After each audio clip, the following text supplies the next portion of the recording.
Hello guys, welcome to my channel Rituchhanda Patra Das. তো first time আমি রান্নার ভিডিও আপলোড করছি।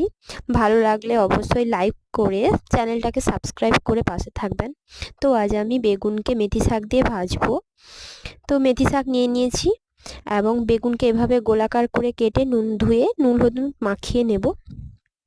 তো এভাবে অল্প নুন হলুদ মাখিয়ে কিছুক্ষণ রেখে দেব এবং তারপর নেব মেথি শাক। এই মেথি শাক এক আঁটি নিয়েছি এবং এরকম কুচি করে কেটে নেব। তো কড়াই গরম হয়ে গেলে এভাবে অল্প তেল দেব। তারপর তেলটা গরম হয়ে গেলে কড়াইতে এক এক করে বেগুনগুলো দিয়ে দেব এবং হালকা করে ভাজবো উল্টিয়ে। এইভাবে হালকা করে ভেজে তুলে নেব। আবার কড়াইতে দিয়ে দেব তেল। এরপর তেলটা একটু গরম হয়ে গেলে ধুয়ে কুচি করে রাখা মেথি শাক দিয়ে অল্প নুন হলুদ দিয়ে হালকা করে ভেজে নেব।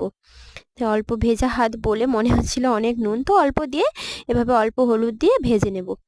তো এবারে বলি মেথি শাকের উপকারিতা একটু হতে বলি।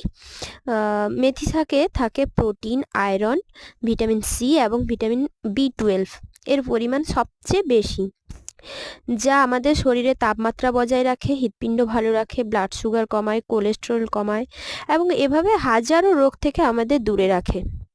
তো দেখো ভাজা হয়ে গেছে। তো এভাবে এক এক করে বেগুনগুলো দিয়ে দেব মেথি শাকের ওপরে। তারপর একটু একটু একটু করে তুলে নেব, দুটো করে একটা করে তুলে উল্টিয়ে নেব একে। তো উল্টে পাল্টে এভাবে রান্না করব। তো এভাবে হয়ে গেলে একটা থালাতে এক এক করে তুলে নেব।